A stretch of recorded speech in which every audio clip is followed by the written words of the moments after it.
welcome back to my channel. Today I decided to sit down and share my thoughts and most importantly, my experience with using a pacifier while breastfeeding. I realized that I haven't shared anything on this topic yet, and unfortunately there are no many videos talking about pacifiers and breastfed babies here on YouTube. While personally I would have loved to hear what I will tell you today back when I was pregnant. So hopefully this video will give some clarity and grace to those who are expecting mamas or new mamas out there and will help you make an informed choice. This is what my channel is all about, right? And by the way, if you're new here, then welcome. My name is Karyna. I am a full-time mom to my 14-month-old girl, Michaela. And here on my channel, I make videos on motherhood, pregnancy, birth and breastfeeding topics every single week to help you girls be confident mamas. I'm not an expert by any means. I share knowledge from some courses I took, from my online research and my personal experience every single Thursday. And if this sounds interesting to you, consider subscribing and let's get into today's topic. Most of you know that my daughter was exclusively breastfed for a little over 6 months. That's when we started solids, and right now we are almost 15 months into breastfeeding. It sounds crazy to say it out loud. Before I had her, I couldn't even imagine myself breastfeeding for so long. But once you're in it, once you got a hang of it and your baby does not take a bottle, it's not easy to quit. But anyways, that's a whole other topic. Let's come back to the pacifiers. When you're a breastfeeding mom, most probably your baby will be glued to you for the first couple of months. And it can be hard to handle sometimes, especially if you didn't see it coming, if you imagined your motherhood somewhat differently. A pacifier might seem like a good idea to make it a little easier on you, and sometimes it's truly a savior. But in the long term, a use of pacifier, a constant use of pacifier, can cause big troubles and end your breastfeeding journey much earlier than you anticipated. Some of you who are here with me from the very beginning of this channel might remember me saying very strongly that we will not use a pacifier at all.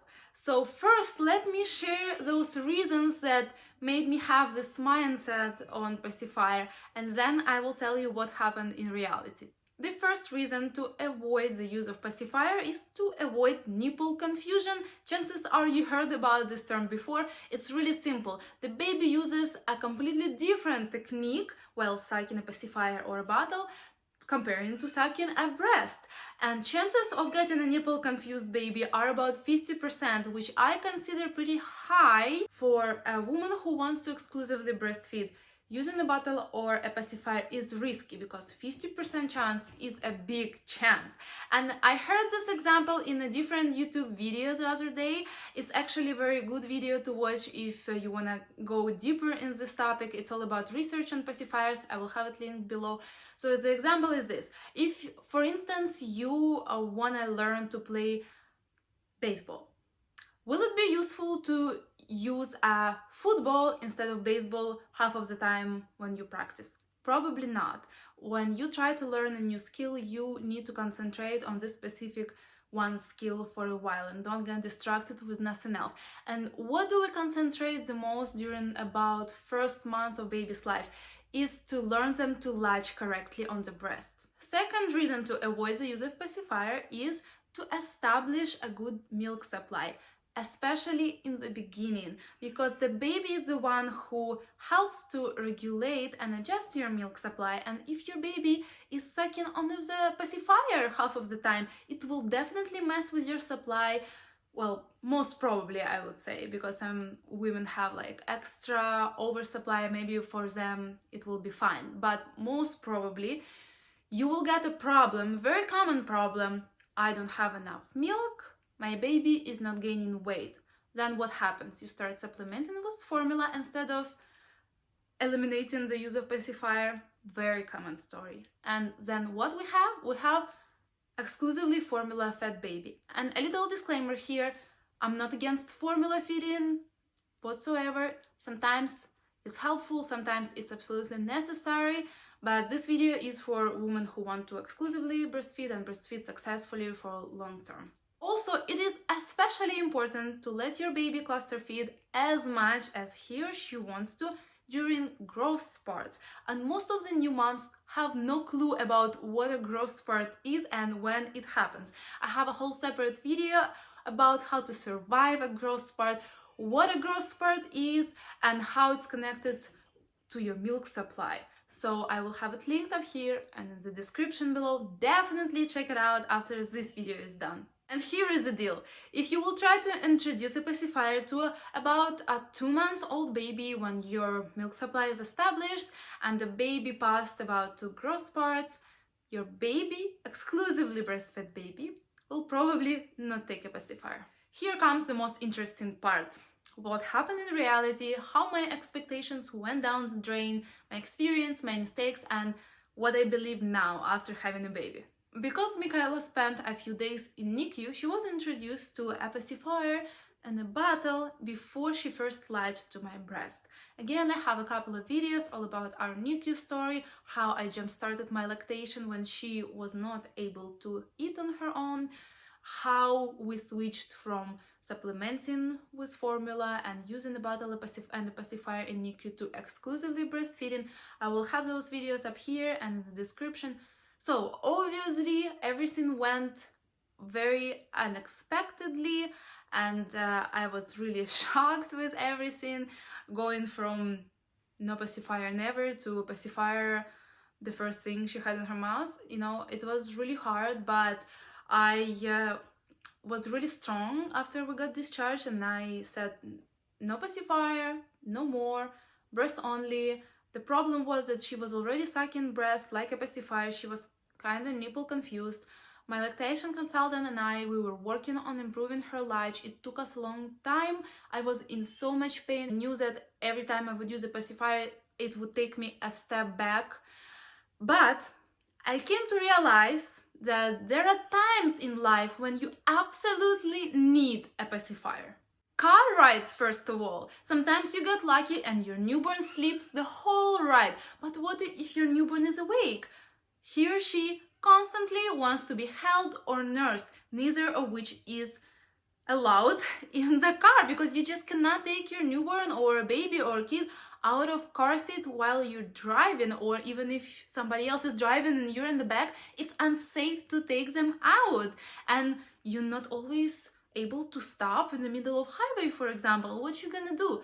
I don't know how it is in your country, but here in US, you go to the pediatrician's office every so often, I would say. When you have a newborn, it seems like you go very often, and especially if you're a doctor or you have any concerns. What if you don't have help and you absolutely have to go and buy groceries? Or what if you cannot avoid some other necessary trips? Or what if you just want to go somewhere anyways, because your mental state is very important too. It's really hard to stay for weeks at home with a newborn. After a few stressful trips, I gave up and I gave her a pacifier. She was about 3 weeks old, and this is the age when most of the doctors consider safe to introduce a pacifier, as opposed to don't develop a nipple confusion.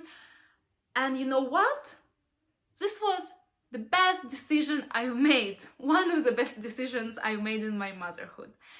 And back then, I did not think so. I felt so bad giving her a pacifier. I felt like a bad mom. And why I'm sharing all this with you? Because if you ever feel mom guilt, remember to give yourself grace. You are doing your best. I know that for sure.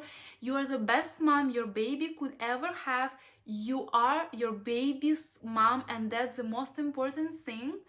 And like I said, give yourself grace. You have to do what you have to do. You are learning to live in this modern world with your new baby, with safety rules, with car seats, and a proper attention to mother's mental state. We started to use a pacifier only when necessary, only when there is absolutely no other choice, and it did not cause any problems, luckily, right? So here are some other situations besides car rides when I would give her pacifier. When I went to my first after-birth doctor appointment and she stayed with my mom-in-law, when I went to a few dentist appointments and she stayed with my mom or my husband, and sometimes I would give her pacifier when we are out and about, maybe in the restaurant, for instance.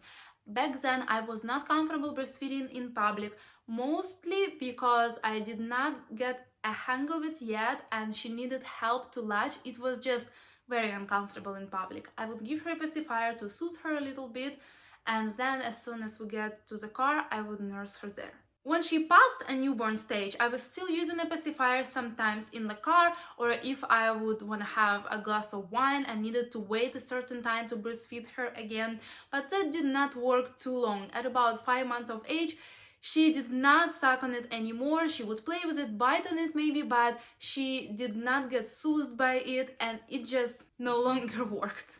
This is a story of a new mom full of mom guilt who was so scared to make any mistakes that ended up making one right away. A mistake of not giving a pacifier to her daughter earlier when she really needed it, when that was the only way to soothe her and don't put her through stress. So here is my conclusion. A pacifier is an absolutely necessary thing in nowadays world. Car rides, doctor visits, even going to do your nails. If it makes you feel better, why not, right? Sometimes a pacifier is the only way to go. And I used it only when absolutely necessary. That was always my last choice. The main thing is do not overdo it. I know it's tempting when you want to set yourself free from a cluster feeding baby, but remember all the risks I mentioned before. Be wise with it. So I will give a pacifier to my second baby as soon as it will be necessary. Even it means giving a pacifier in the first ride from hospital home, because I don't want to put another baby through stress that I did put Michaela at some point. Let me know in the comments below, when did you introduce a pacifier? Or if you're an expecting mom, when you plan on introducing a pacifier? And if you have any questions at all, let me know in the comments below. I'm always glad to answer if I can, always glad to help. And if this video was helpful, I really hope it was, give it big thumbs up because it's very important for the YouTube algorithm, and subscribe to my channel for a fresh video every single Thursday. And I want to wish you to have a joyful breastfeeding journey, and I'll see you next week. Bye!